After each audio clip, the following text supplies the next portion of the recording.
There are two myths about the election that I want to dispel. First is, well, if I vote against Joe Biden in the primary, that's going to help Donald Trump. Okay, super frustrating. Primary is different than a general election. Donald Trump is not in the Democratic primary. Voting for someone other than Joe Biden in a primary doesn't help Donald Trump at all.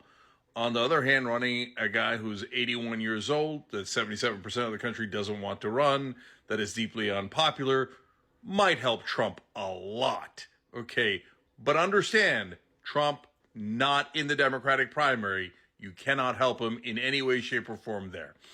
A lot of people put that out there just to confuse people, and I wanted to be clear.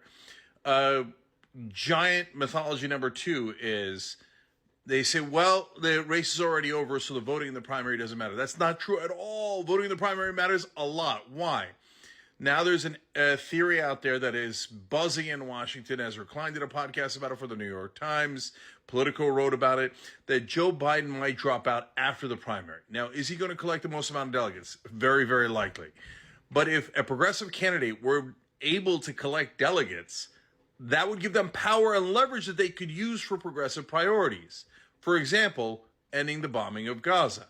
There are many other priorities like lower drug prices, higher wages, paid family leave, you name it.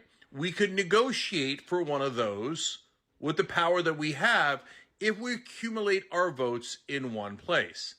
Now, of course, it's true that I'm the only progressive left in the race in the primary. Again, if you say, wait a minute, I heard Jill Stein and Cornel West. Yes, they're in the general election. They're not in the Democratic primary. So a lot of people put out misinformation. That's why I'm on here correcting it. The only three major candidates left in the Democratic Party primary are Joe Biden, myself, and Dean Phillips. The only one that's progressive out of those three is me. The only one that says Israel should not get a single dollar anymore until they stop the bombing of Gaza, the war against Palestinians, and the occupation.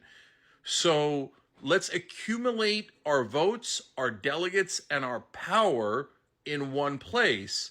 And if that's in votes for me, I will use those delegates to make sure we get something really substantial in return. And wouldn't peace in Gaza be amazing? Wouldn't it be amazing if someone actually just tried? There are so many skeptics and pessimists in the world, and they're like, oh, don't bother trying. Don't bother trying. No, we're all going to lose. The primaries don't matter. Voting doesn't matter. Everything is helping Trump, etc. Don't listen to the doubters. Don't listen to the haters. Just make sure you go out and vote in the primaries.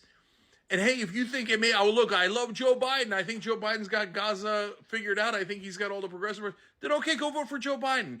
If you think Dean Phillips, whatever, you got a rando you want to vote for, no problem.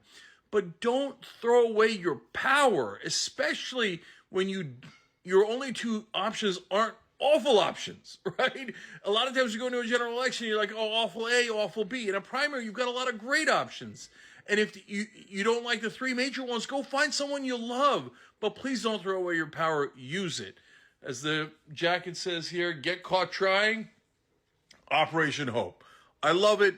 All the hopeful folks, all the believers, all the people who desperately want to make a difference, let's go out there and fight for it, and we can be the cavalry we were waiting for.